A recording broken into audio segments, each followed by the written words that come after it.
This is from Kitab al-Bulhan from the 14th century. This is a Muslim book on jinn and devils. And here's the devil.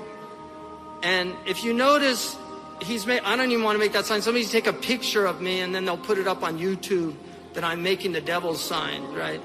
But that sign, if you look at his hands, you can see he's holding his hands like this, that's a sign of the horns of the devil. And Anton LaVey, back in the 1960s, did an interview where he explained that this is an ancient sign for devil worshippers.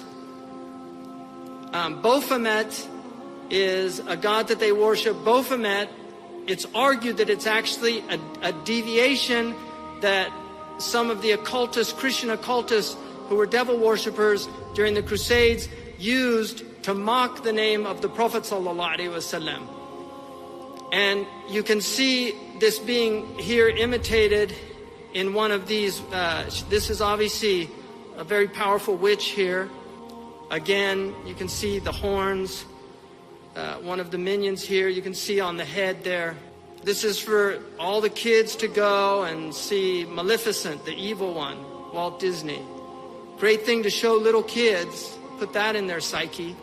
I mean, what's going on? This was an album cover that the Beatles chose for themselves.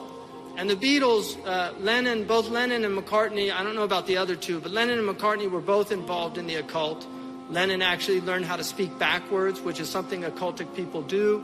There's tape recordings of him speaking backwards. Paul McCartney, if you look at his album covers, you will see the ram, the horns. It's been interviewed in one of the people that worked with him in the band said he was very interested in the occult and practice occult things. So there you can see very early on. This is also another occultic symbol here representing 666. Sign of the beast. It also means okay, so be careful that you don't, somebody goes like that. You can see here the little Masonic hand thing here. That's a Masonic symbol there. You can see that. 23, one of the numbers in occultic numerology that's very important. Again, you can see the devil's horns.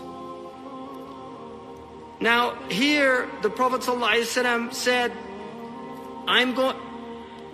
I'm warning you that every prophet came and they warned their people about the Dajjal. But I'm going to tell you something about the Dajjal that nobody said to their people. He has one eye, and God does not have one eye. Now, I find it very bizarre that this cult of one eye is so prevalent in popular culture. Everywhere you look, the cult of one eye, and there you have Eminem, this minion with his devil's horns and his one eye plastered on the streets of Toronto. And all these one-eyed cartoon characters, those characters are actually called the minions. This is all, and you can say, I'm not talking about a conspiracy. A lot of people don't know what this is about. They don't know. Like, these cartoonists aren't all plotting and things like this. This is all inspiration. It's demonic inspiration. They're inspired by Shaitan. If you want to know who's at the root of this conspiracy, it's an unseen world that we're dealing with. St. Paul said that our struggle is not with the powers of flesh and blood, but principalities of darkness.